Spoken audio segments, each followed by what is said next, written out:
You're listening to the best of the Morning X, dropping back into the interview from a few moments ago.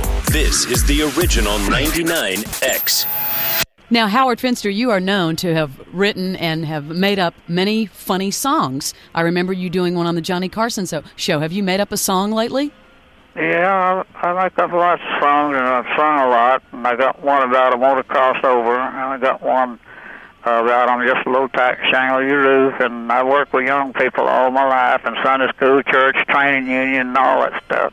And they come to the garden book groups, young people. I picked the kids on down to the little starters. I had 100 little starters standing in front of my studio here a while back, and that's one audience I had never approached before. I've approached audience of school teachers and high society people and things like that, and making talks and showing art films and things, but I never was confronted.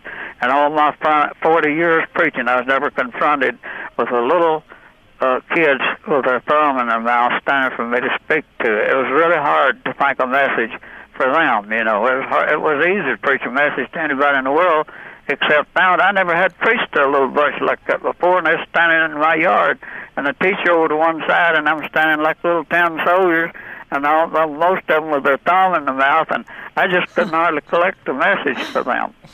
And finally, I just held my big thumb up, and I said, "You see my big thumb?"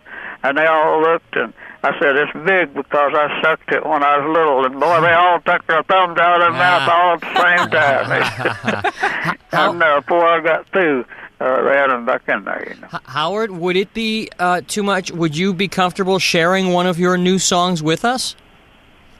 I've got so many songs. I've got a few. Like we're selling some of them old tapes, and I might find some of them old tapes of mine and let you send you one to try out. Okay, I was going to ask if you would want to just one of the new ones, if you wanted to sing it for us now and share it with our listeners now, if you were comfortable. Yeah, I'll see if Beverly will send you a tape. Okay, that's fine. Howard, it's just scrap tapes. These tapes are tapes where I made up songs, and I might have 10 or 15 little short songs and sounds. I noticed some of the singers on the radio today are using my sounds that I made years ago, and I have some very funny sounds. You know, some of them are like crying sounds, and you don't hear no words. You just hear the songs and the music coming out, you know. Howard, are there any up-and-coming folk artists that you really enjoy? Yeah.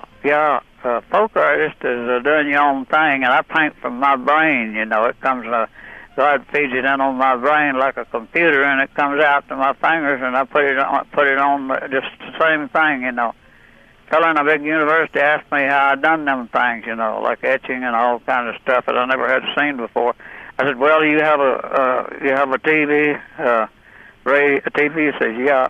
A computer said, "Yeah." I said, "Well, it's sort of like that." I said, "God computerized my brain, and it comes right off to me." That's the way my song. Sometimes I make up a song and sing it while I'm making it up, and start singing it, you know.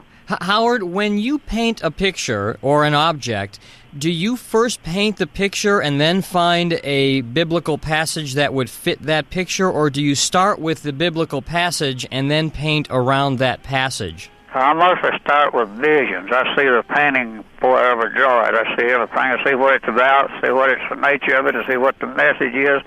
Comes on my brain and it stores there, and sometimes I can carry it as far as 6 months, but it'll finally leave if I don't get it off on paper. I have to get it off on paper, and that's what keeps me busy. God knows how many I can do. At 38,000, there's done a lot of paintings, I'll guarantee you. And I've had a lot of enjoyment, a lot of fun, and a lot of joy in doing them. And Christians don't have to go around dried up. Christians can have pleasure without doing sin. And that's mostly I draw on living a religious life and how it pays, and show them, you know, where somebody else didn't make it by not doing this or that. And all of my work is to be studied. People study, and they write me and tell me they've been converted because of my work, and that encourages me, you know, and I keep going. Do you have a favorite piece? I mean, you have thousands and thousands, but is there one that you're particularly fond of? Yeah, I done one on a big heart, and it's closed in on my own printed framing, and it says there's steps going up under that heart and steps coming out of it, and it says, when worry goes into the heart, faith comes out, and then when faith goes into the heart, the worry comes out.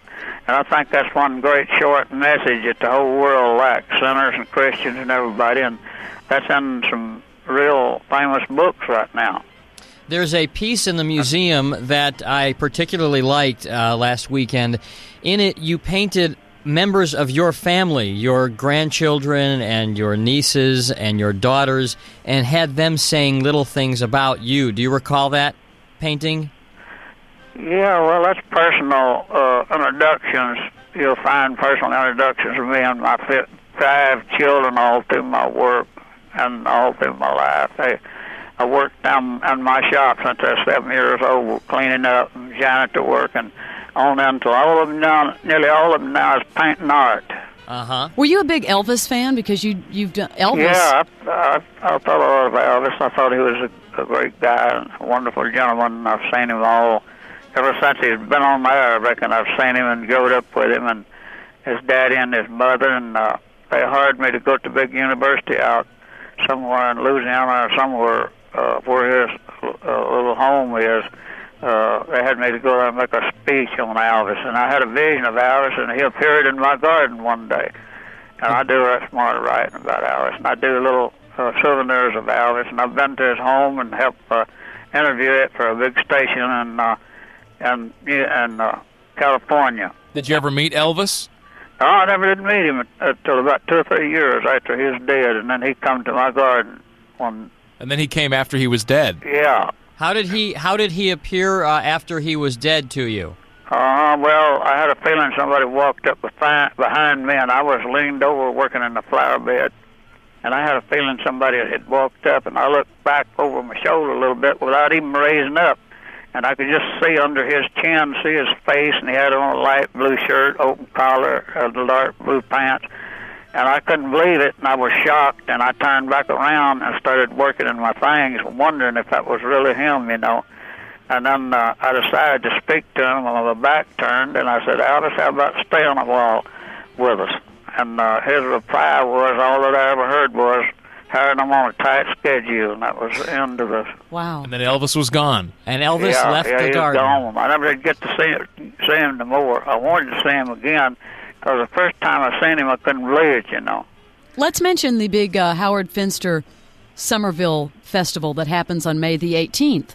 Yeah, Right. well, that festival, they're moving it to the high school. We've run out of room down there, and this goes so big till so many artists come here from across the world to see me for one thing, and then to sell their art for another thing, because I always have good crowds at my shows, you know.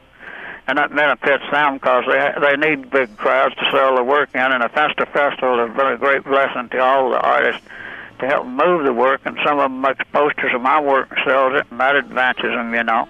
Howard Finster, Visions from Paradise Garden, going on through April the 14th at the High Museum. The best of the Morning X. 99X. This is Woman's Work with Nicole Khalil. I wish you health, physical, mental, emotional, financial, social, and most definitely spiritual. Redefining what it means to be doing woman's work. I would rather have the temporary pain of discomfort than the avoidable pain of regret. But hear me when I say this. Believe in something. Believe in yourself. That, more than anything, is absolutely woman's work. This is Woman's Work from Believe. Follow and listen on your favorite platform.